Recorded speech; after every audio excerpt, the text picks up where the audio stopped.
Hey, good afternoon, everybody. It's really fun to be here in Sydney. It's also really fun to be here because I gave a talk earlier this morning and my slides didn't work. Number one lesson of giving a lecture, the hardest part is always getting your slides to work. So it's all downhill from here. So today I'm going to talk about the links between software, startups, and bikes. Three things that I'm really passionate about me. So first, I'm Edith. I'm CEO and co-founder of Launch Darkly. We're a startup that's based in Oakland, California. I started off in engineering. So I worked for a bunch of .com companies that no longer exist. And when I say they no longer exist with extreme prejudice, like listed in the NASDAQ, delisted, completely bankrupt type companies. So I started off building releases for .com. I then worked for several years for an enterprise software company called Epicentric, and I have some patents on portal deployment from that. And then I was also at Vignette, which was a big content management software company. After about 10 years of working in software, I had worked my way from an engineer who thought they knew everything to a product manager who knew I did not know very much at all. And I decided that I wanted to take a break from enterprise software, and so I biked from Bellingham, Washington to Washington, D.C.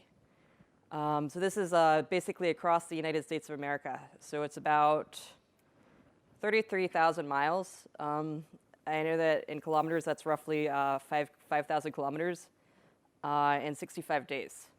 So this was a pretty big project, and I definitely treated it as a project, and I broke it down into a lot of steps using the skills I learned as a project manager and as a product manager to kind of motivate myself. What's interesting is then when I got back from this trip, I then I was a product manager, including at TripIt, and a lot of the lessons I learned from biking, I could then reapply back to my startup life. So they're all kind of intertwined. So I'll cut to the chase. This isn't a suspense novel. Yes, I made it all the way across the country. And it took me about 65 days. And my longest day was 128 miles. So the trip, the first step was the hardest. So in any project, when you start, it always seems super daunting. You know, I was living in Texas at the time, and it seemed really daunting to start this trip. You know, I was like, am I really gonna bike all the way across the country?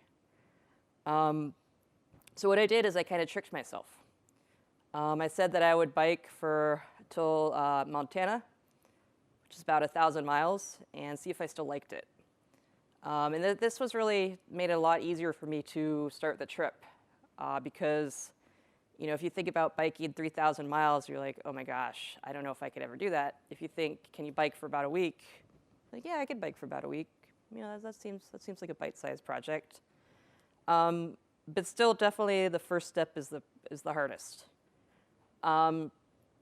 It was similar when I was starting a company. When I started a company, it seemed amazing. Like, I was just like, how could I ever start a company? Everybody who has a company is professional. They have a booth. We have a booth now. When I started the company, it was just me and my co-founder. It just seemed impossible. So what I told my co-founder was, hey, let's start working about 4 to 5 hours a week on this. And then let's start working about 10 hours a week. And that made the project of starting a company seem a lot more manageable. Because it wasn't, oh my gosh, I'm going to quit my job and just start out of ether. It was, I'm going to work on this side project with my best friend and see where it goes. So the first step is always the hardest. I remember I flew up to Bellingham, Washington, which is up there on the left, and I unpacked my bike in the luggage area, and I repacked it. If you've ever assembled a bike, you know, you kind of put the wheels back on, the cranks, and you kind of realize that the tires are flat, and I biked to a bike shop, so I had a real pump. And then it was off, and that was really fun. But the first step sometimes is really the hardest because you're going on a journey into the unknown. But once you start, you kind of have some momentum. So something I did on the trip that was hard was that every day I would reset my odometer to 0. And I did this for a couple reasons. I'd quit my job to go on this trip. I was living off my savings, and I kind of told myself that, biking is your job now. If you just sit around and don't go anywhere, you're just an unemployed person. If you're biking, you're an unemployed biker. So every day I would get up and I would reset my counter to 0. And at the beginning, I told myself, because I was kind of out of shape, because I'd been working a desk job, I told myself that I had to bike 5 hours a day. And this is like actual button seat pedaling, 5 hours that I could take breaks, but I had to do that. This was helpful for me because it made me feel like I was making progress every day. It was also helpful because the part where I started in Washington is actually very mountainous.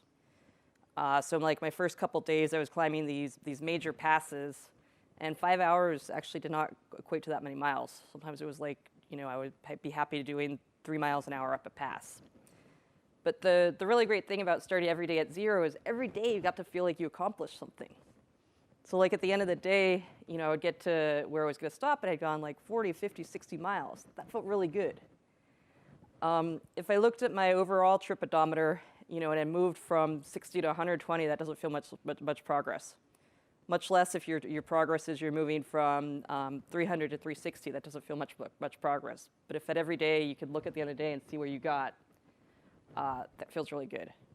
So this probably sounds kind of familiar to something I think a lot of us do, which is a daily sprint. So every day at work we go in and we have a daily stand-up. And the reason why a daily stand-up is really good is it kind of makes you feel some progress. If you look at an overall project of building something that's going to take 2 to 3 years to complete, it seems incredibly daunting. If every day you come into your sprint and you're like, I did this, this, this, and this, and I still need to do a little bit of this, then you feel a little bit of a pop of accomplishment. So my advice is, every day starts at 0. And that's both a good and a bad thing, because every day you got to think, what am I going to do today? But also at the end of the day, you feel a lot of progress about what you've actually done. So I said before that there were a lot of mountains. So this is what it looked like on pretty much my 3rd day. I'd started in late May in the States, which is kind of early summer. And I had started from Texas, where early summer it was, already pretty hot, like 30 degrees Celsius. And now I'm here, and I'm wearing these shoes. These were not good. So that's I was wearing these tennis shoes. They're kind of beat up. You can see the frostbite in my toes because I was basically rolling down still frozen mountain passes, and I got really cold. Really, really cold. I put on all of my clothes, and I was really cold. So I said, what could I do that would make my life better right now? Wool socks, real shoes. So it's okay when you start any project to constantly reevaluate your tools. Like something we do at our own startup right now is that we constantly evaluate what's the right project management tool, what's our right wiki tool, what's our right communication style, what's our right style of meetings.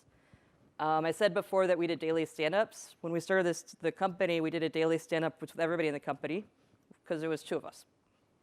So you could have you only have one stand-up. We kept doing daily stand-ups with the whole company until we got to about 8 people, and then we're like, this isn't going to work anymore. We need to start breaking off into different teams and doing more modular stand-ups. That's not to say that what we started with was wrong. It worked very well. But in the course of any project, you always have to say, are the tools that we're using still working for us? Do we want to try something different? And the nice thing about biking across country is that you have a lot of time to think, because you're on a bike. So every day I would just think about hey, what's working with this trip? What's not? How could I make my life a little bit better? Is there something else that I could be doing differently? So I started off the trip with about 45 to 50 pounds of gear, and I finished with about 9. So when you're biking up a hill, you really have a lot of time to think, do I really need everything I'm carrying? I started off with I think I started off with 3 separate bathing suits, a purse, a lot of stuff, and I would look at it, I would be like, do I really need 3 bathing suits? No, I really don't.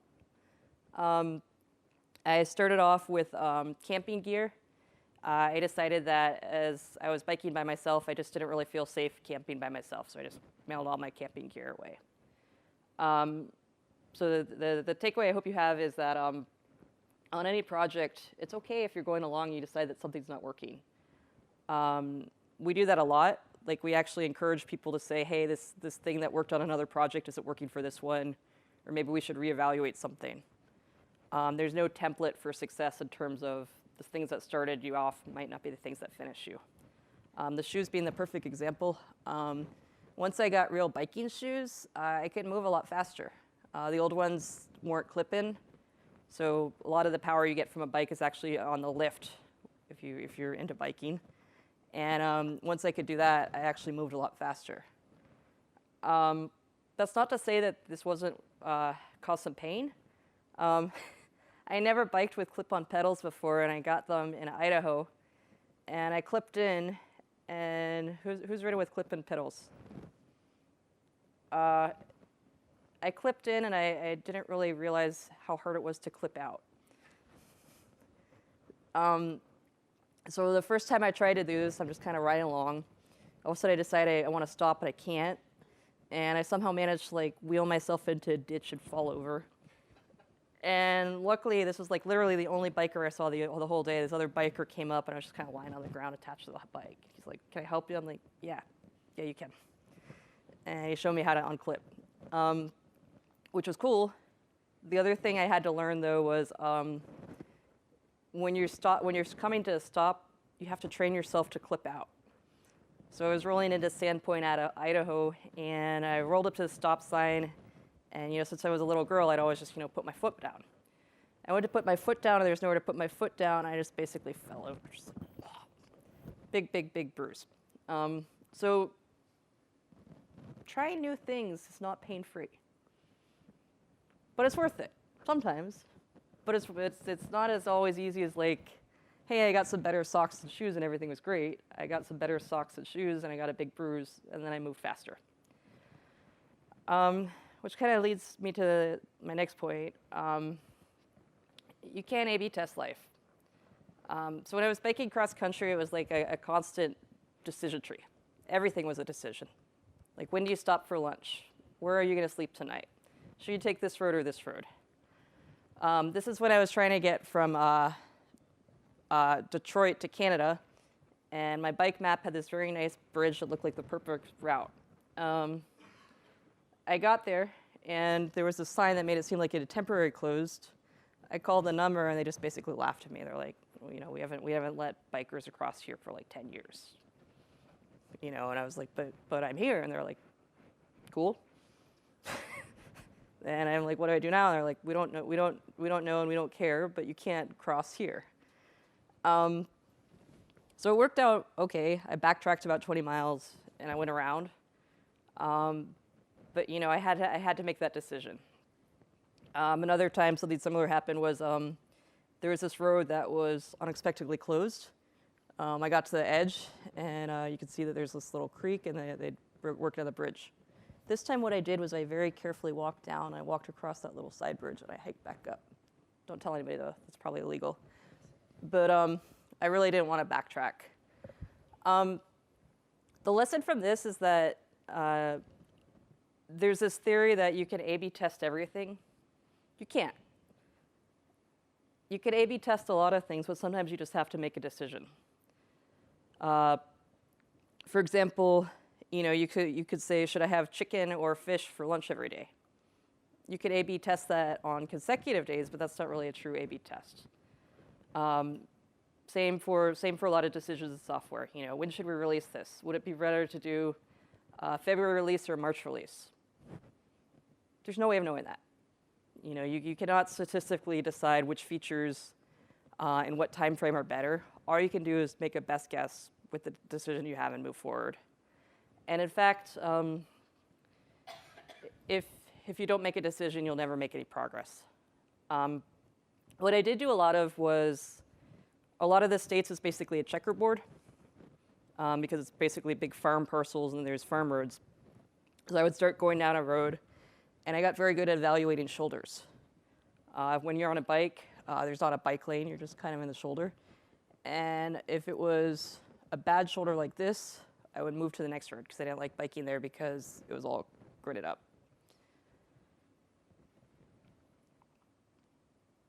So this was a huge one for me. So the joke is everybody's like, oh, you're so unique for biking across country. Nobody's really done that. I'm like, well, my sister did it a year before. So my sister had actually biked across country the opposite direction. And that's part of what inspired me, is that I had gone along with her for part of her ride. And I said, this was so much fun. Why don't I also do this?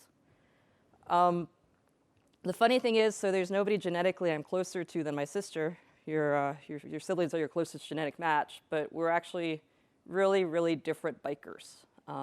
She loved to bike with, she actually had speakers hooked up on the front of her bike, and she liked to start biking around 7 a.m. and then finish around 3 p.m. I did not like speakers, and I like to bike around 10 a.m. and I like to stop around sunset, if not a little bit later. So following her style of biking was not for me at all. Same as, this is actually an old lady I saw when I was biking. She was so cool. She was also biking, not cross country, but she would camp every night. She had a little pouch there, and at that night, she would just kind of go into one of those gullies and sleep. I found this horrifying, but it worked for her. So the same thing is true in a lot of development. I gave a talk this morning where I talked about feature flag techniques.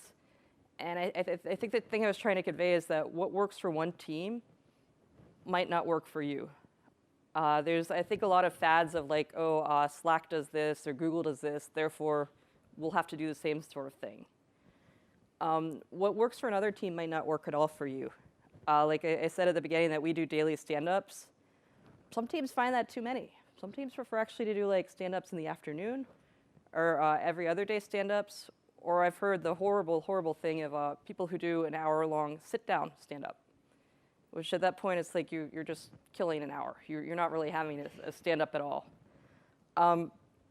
So be careful when you're looking at bringing a practice in. And I know it's really tempting because you read all the cool stuff about what other people are doing. You're at a conference like this. You're like, why don't we do this, this, and this? Try them. But just because something worked for somebody else doesn't mean that it's going to work for you. And in fact, it could be the wrong thing to do.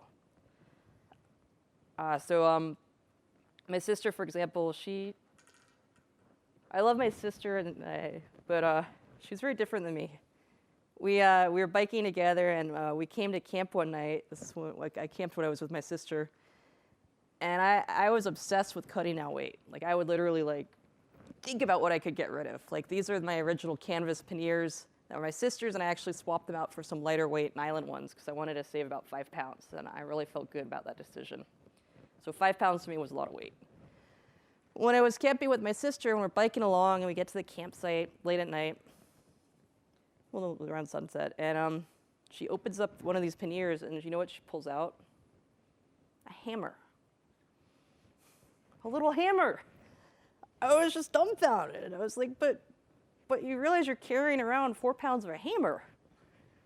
And she's like, well, how else am I going to hammer the tent pegs in? She's like, with another tent peg. She's like, nah, it's much nicer to have a hammer. And you know what? She was the one carrying around that hammer, and for her, it was a trade-off that she was really happy to make. She liked having it. She also had a full-size, candle because she didn't like the smell. So, I mean, don't cargo cult processes. My sister would have been miserable if she traveled like me without a hammer. I would have been miserable if I traveled with a hammer. That doesn't mean one is right or wrong. It just means that you got to figure out the style that works for your own team when you're building software. All right, so this is a huge one. Software is hard. I mean, software is really, really hard. I think I said this morning that the year release is dead. What that really means is that you're always releasing and that you're working hard all the time.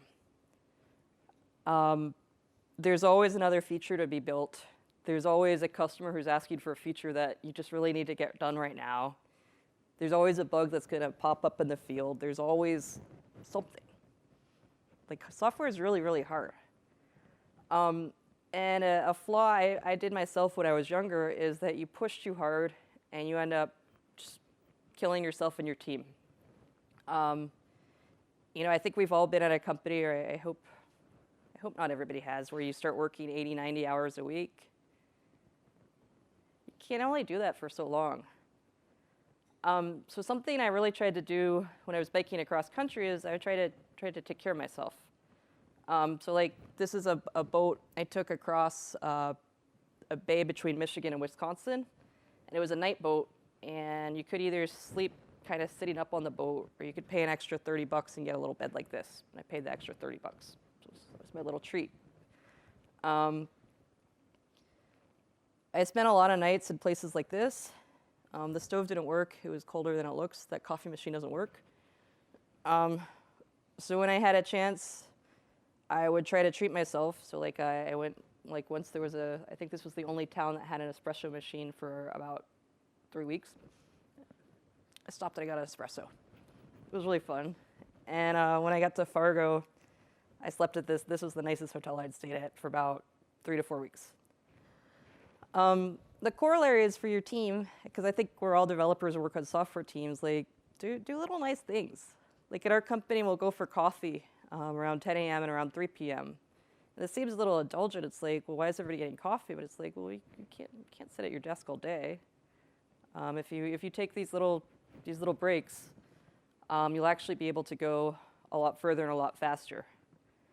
Something we talk about at our company is that I don't want people to work 80 or 90 hours, and I say that explicitly, and I'd say this very selfishly, honestly, is that if you're working 80 to 90 hours a week, you're much more likely to make mistakes. Like there's been a lot of studies that, if once you start working a cutoff of about 60 hours a week, you're much more error prone. So you might be working more hours, but you're actually being more destructive. If you've ever looked back at something that you wrote when you were sleep deprived, you might notice a lot of mistakes. Also, you become not as nice a person. Like if you've ever talked to somebody who's gone without sleep for about a day or two, they don't really like talking about features anymore. They're more likely to snap at you. So take care of yourself, take care of your team, take care of the way you treat your mental health, and you'll actually be able to go a lot further. Well, so Murphy's Law is real. The reason why you want to take care of yourself is because Murphy's Law is real, and whatever could go wrong will go wrong. I woke up one morning and my handlebar was bent. I didn't know why. Another thing that happened was on the bike, and I didn't take a picture of this, and I wish I had, I managed to snap the cable where you could shift. So I basically then had a 3-speed bike in the worst hills of the Northwest. So picture not being able to shift and having an impromptu fixie and having to go about another 100 miles till there's another bike store, because this was before Uber. And if something went wrong, I had to bike my way out of it. So that goes back to why you want to take care of yourself when you have a chance. Something's going to go wrong. Like something is always going to go wrong in a software project. Like something is always going to take a little bit longer. Something is always going to break. Something is always going to go wrong. Anybody who's here this morning saw that my slides didn't come up. Something is always going to go wrong. There's always going to be a day. This is American Fahrenheit, so this is 99 degrees. That's really hot. There's always going to be a day when it's 99 degrees and you ran out of water and you have to push yourself a little bit harder. If you run yourself flat out all the time and that day comes, you will not have the energy to get past that day. So this was probably there were so many, I was going to say probably the worst days, and there's at least 5 days that stand out as worst. One day I was biking through an Indian reservation, and this was kind of at the early days of a BlackBerry Pearl, but really before iPhones. So I had made an assumption that there would be a hotel and a restaurant, a little motel and a restaurant. I got to the motel and the restaurant, and they looked like they had been closed for about 9 or 10 years. So I couldn't refill my water bottle, and I couldn't go to sleep there.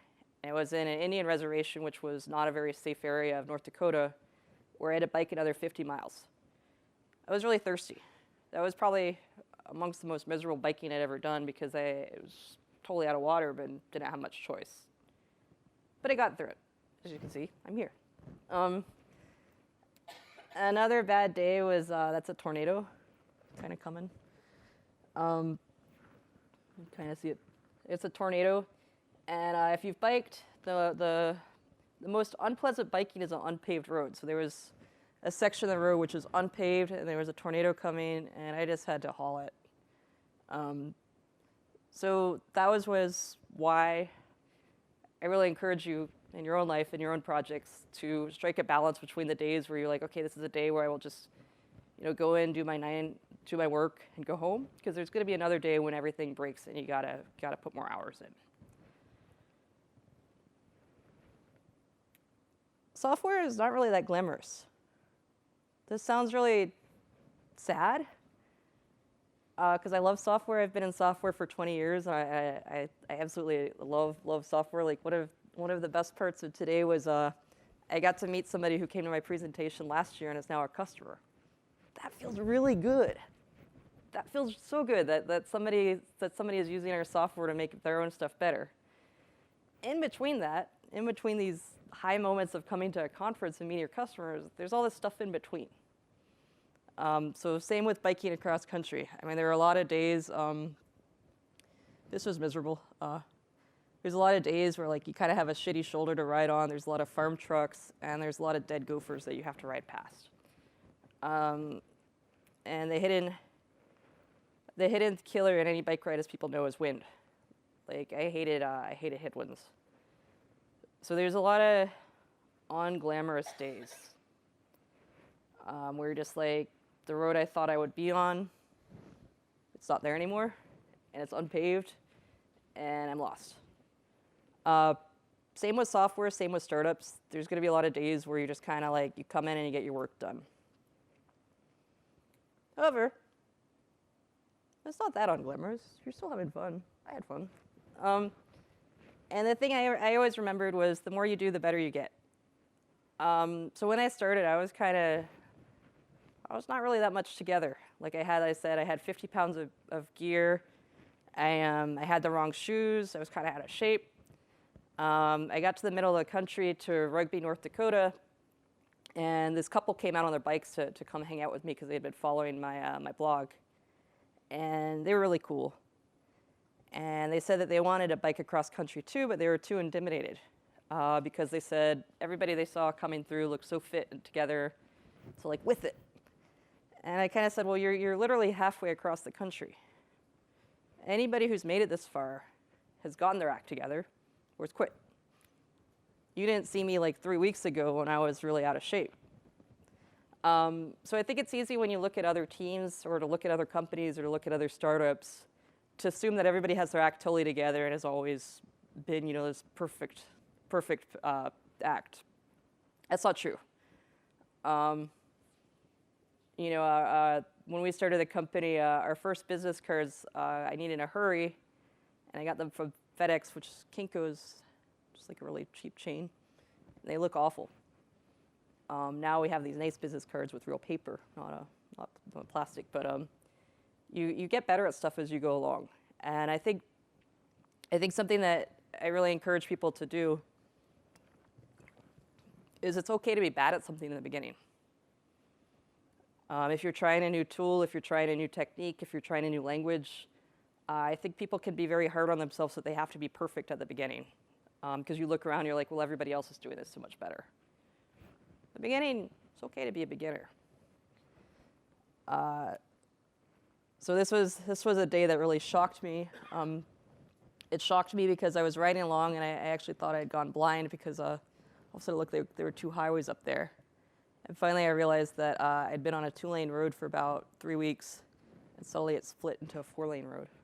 It's just a big deal. So the idea is that if you keep doing something, you'll get better at it. So before I said that there's a lot of unglamorous grinding in software, and it's really true. There's a lot of days where you just, you come in, you're like, okay, let me Let me do some regression testing. Let me make sure that this thing works. Let me write my release notes. Let me, it's not really that fun. But the thing is, it is. Like, so the thing that gives me the most joy when I was writing is I named my blog Never a Bad Day to Ride.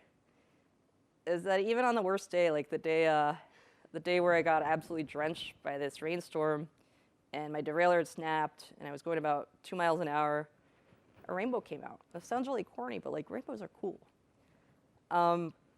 So I think if you're passionate about software, there's the joy you get when you've spent some time building something and it's done, it's out in the wild, and you get to see people using it, and you get to build that next feature, and you get to see them building it, and that's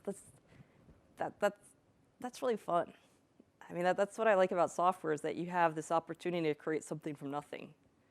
I was talking to a friend yesterday about the Sydney Bridge, which, as you all know, is a pretty cool bridge.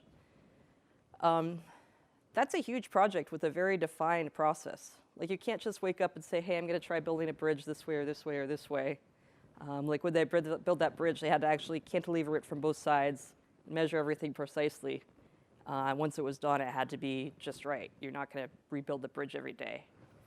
The really fun thing about software is you can do that. I mean, you can't completely rebuild everything every day, but you have the opportunity to constantly iterate, to constantly get just a little bit better, and to constantly have fun with it. So just like with software and with companies, remember that you're doing it because you like it. I'll give my two best advices on startups. Make sure you really like your co-founder. Make sure you really like what you're doing, because otherwise you're not going to have any fun. I've seen a lot of Silicon Valley startups blow up in about 2 days if the co-founders don't like each other, if they don't actually like what they're doing. People think that doing a startup is glamorous. It's not. It's fun. But there's a lot of in-between stuff that you got to do to get there. So where I think people get into trouble with startups is if they think it's like Google or Facebook, where they have massages every day. That's a late-stage company. So I had a great time. This is me biking across country, biking in glaciers. So the lessons I hope you take away from this are: anybody can bike across country if I can. The way I did it might not be the way that you will do it. Take care of yourself and have fun. And then let's bring that back to software.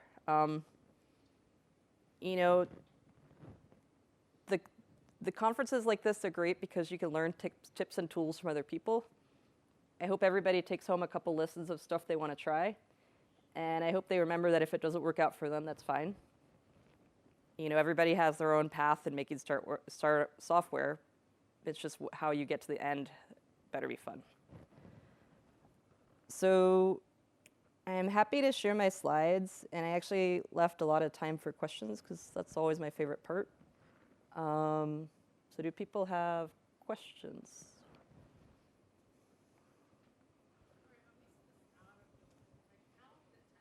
It took 65 days. So I went, let me see most. It took 3,300 miles in 65 days. Yeah. Something that's really important, though, is I took every 7th day off. So I did read a lot of tips of people who'd gone before me. And the people who usually burnt out about 2-3 weeks in were the people who tried to not take days off. So the cruel irony is that if you don't take a day off, you're far more likely to stop completely, because it just becomes intolerable, to get on that bike every day. So I would take every 7th day off and just not bike at all. I'd just stop, hang out, read a book, do my laundry. So I'd done a couple long distance bikes. Like, I had biked a week down the California coast. I'd biked with my sister for a week. But I hadn't done insane preparation. Like, I think my longest ride immediately before was about 30 to 40 miles. I mean, I was kind of at a basic level of fitness where I was running 10Ks, but I wasn't winning the Tour de France.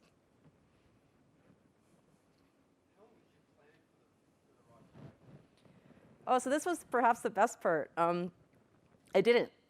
Like, I'd told myself that I would go to the glaciers, which is about 2 weeks in, and then see if I was still having fun. So that's what I meant by the first step is the hardest, is if I told myself I was biking across country, that seemed crazy. But if I told myself I was biking the glaciers, then I was going to reassess, that seemed much more doable. So I made it to the glaciers, which is about 2 weeks in. I was like, this is still really fun. Why don't I go another 2 weeks? So I always kind of checked in every 2 weeks. Could you show us the map and so we can see where the glaciers are? So I don't have a map of the whole United States, but that would be great if I did. But I have a picture. The picture here is of the glaciers. Can you go to Google Maps? Google Maps? Oh. So did you go west to east or east to west? I went, actually, let me pull this up. Adam always has the best questions. That's why,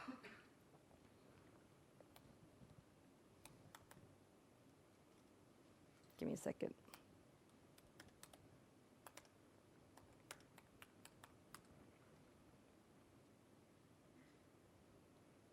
Any other questions while I pull this up?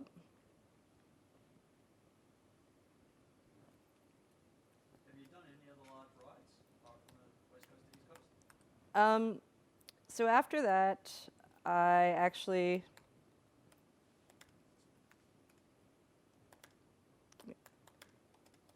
biked all of the California coast. This is why We can't see your screen. Yeah, this is why I discourage people from multitasking, is it never works.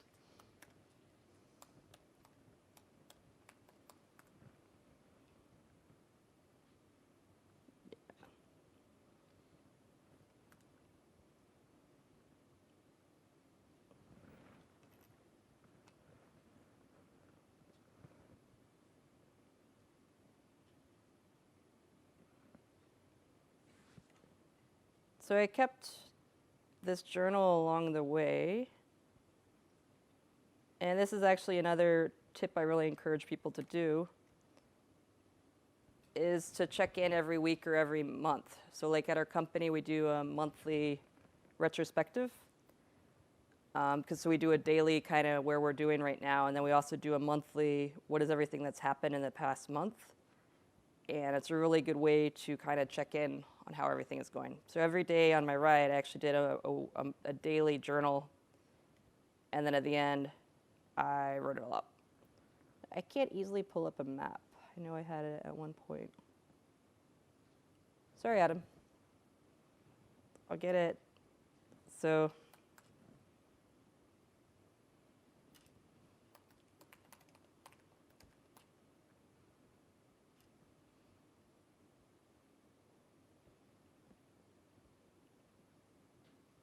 I started here, and I went there, which is the glaciers. And then I went there, and I went a little bit into Canada. That's where I couldn't get across the border. And then I took a boat there, and then I finished at my parents' house in DC. And that was really cool because my parents came and they rode the last 3 miles with me. And then we had some champagne.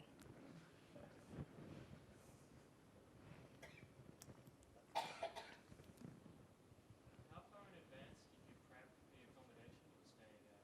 Oh my gosh, how far in advance did I prep? Because you were saying that there's usually roads that you couldn't take or divergences that would throw you off. So were you figuring that out like the week beforehand, or did you plan it all out?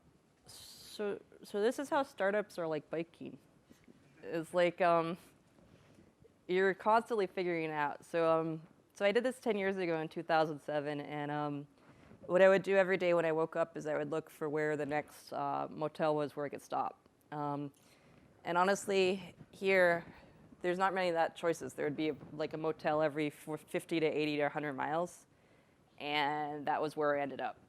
So like there's literally, you know, if you're in an area where the biggest town is 30,000 people, and that's the biggest town for a week in either direction, like you sleep where the motel is, and you're happy if the room isn't too dirty. Same with food. I ate a ton of truck stop pizza. Like, and not like good truck stop pizza. Like, in America, they have these gas stations, and they have, there's things with the pizza that's kind of warmed up. I would eat that every day. Actually, what I would do is I would wake up, and I would bike, and I would have a lot of milk for breakfast, and then a healthy Subway sub for lunch, and whatever I could find for dinner. So for planning, it was constantly like a battle of how far could I get that day, and then where could I eat along the way. When I got to this side of this country, it's much more populated, and that's when I started to have a lot more choices about where to stay and where to eat. And I got certainly my little pet luxuries. Like I really like this chain called Quiznos, and I would like sometimes bike a really long distance to Quiznos. This also happened to be a time when they'd bought too many Quiznos franchises, and they were all going out of business in the States, which was really frustrating. So a lot of times I'd get really excited about Quiznos. I would bike there, I would get there, and it'd be closed. And then I would just kind of be like, been looking forward to this for about 15 hours, and it's not here. So this was actually really good training to doing a startup later. Because on a startup, you're constantly kind of reevaluating your path. You're constantly having to figure out like, hey, the stuff we thought we could do, we can't. Here's kind of how we're going to readjust on the fly. And you become very resilient in terms of, you know, let's satisfy the base needs, and then let's just keep moving. You were saying you reset at 0 every day, and then you had the issues with like the year you leave and whatever snap. You find as you're measuring yourself how much progress you made each day, and there were days where you didn't make as much progress, you'd get down. Was that or? No, that's why I did it based on hours. I did it based on hours on the bike. So like at the beginning, I was doing 5 hours a day, and at the end, I was doing about 9.5, 10. Yeah. So the mileage to me was not as important, because I knew that based on the terrain, the mileage would be different. So I was alluding there to like Yeah. sprint, or like my team, whatever, how much code you would play or your go-be task you did. Then if you did on it for hours, then I guess it'd be like I got to work at 9 o'clock yesterday and I left at 5. Yeah, I think it is a lot of corollaries to, you know, there's all these metrics in software, and they're all kind of flawed. Like if you look at lines of code, what happens? People write garbage code. Like I've actually talked to people who say they actually have a prize for the people who delete the most code. Yeah, no, we've had that a lot in this company. Yeah, which is actually a really cool metric when you think about it, because if you incent people to write more lines of code, you're going to end up with a lot of like garbage spaghetti code that's actually very difficult to maintain. If you reward people based on deleting code, you might end up with like no code, which is also bad. But you got to have a metric that makes sense.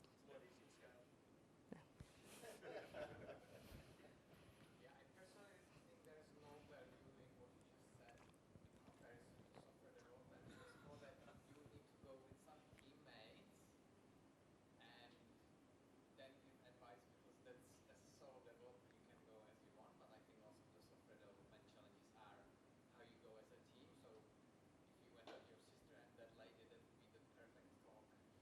Yeah, I mean, I think there's lessons that I took from the trip that I then learned for working with a team. But you're right, there are a lot of things that you could do when you're solo that don't work. Like when you're solo, you could just say like, well, perhaps the biggest thing is a lot of times I would get in really big fights with myself. You know, I'd be like, this is absolutely miserable. Who planned this trip? I'm really hungry. Why am I on this road? And you're like, oh, this is all my fault. Like there's nobody to fight with. And I think it's the same when you're on a team, is that you learn to take responsibility in terms of like what you can control and how you can harmonize with your teammates. Like it's very easy to, I think it's very easy to blame others and point fingers other directions instead of saying, hey, some of this is my responsibility. But yeah. Did you find that external actors played a large part in your ability to be able to execute the journey?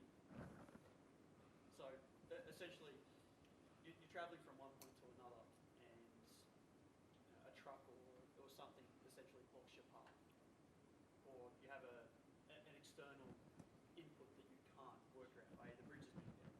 So how much of that and overcoming those challenges did you take into the software world, into the business world? Yeah. And how, or did you come up with any processes to help you later from that experience? So I think if I'd summarize the question, it's like in life and in business, there's sometimes obstacles. Yeah, I mean, like, I don't know how to put it better than what you just said, is that, you know, you can't magically make a bridge appear. You can't magically make a feature appear. But what you can do is you can be very resourceful about how am I going to get around this obstacle. How can I get creative? Like when I was stopped at the Canada border, there's just no way across. Later, when there was a bridge out, there was a way I could get down and get around. Wasn't the safest thing to do, but I could do it. So I think you get better at recognizing what's really an obstacle and what's something you can work around. What?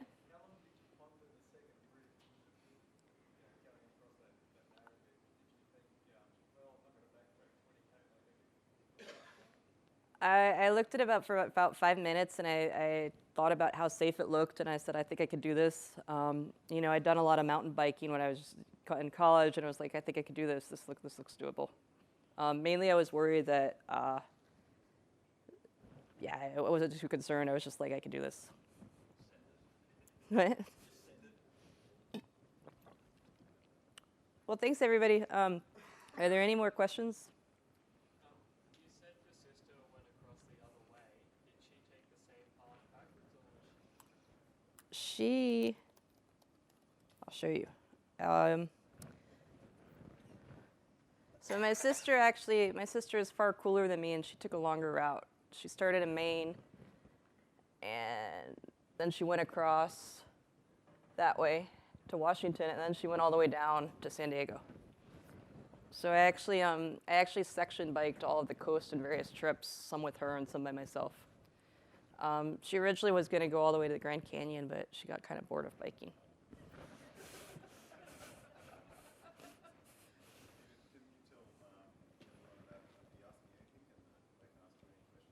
Yeah, so if you're not tired of asking me questions, Adam and I are going to do an Ask Me Anything, and you can ask me more questions.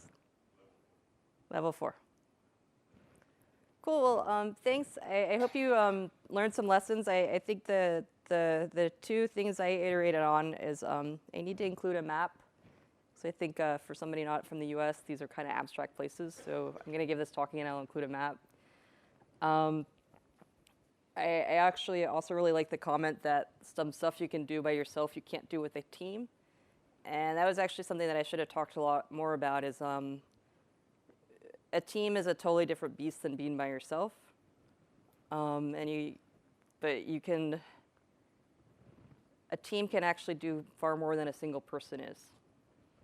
So that's something that's a lot of fun for having a company. So thanks, everybody.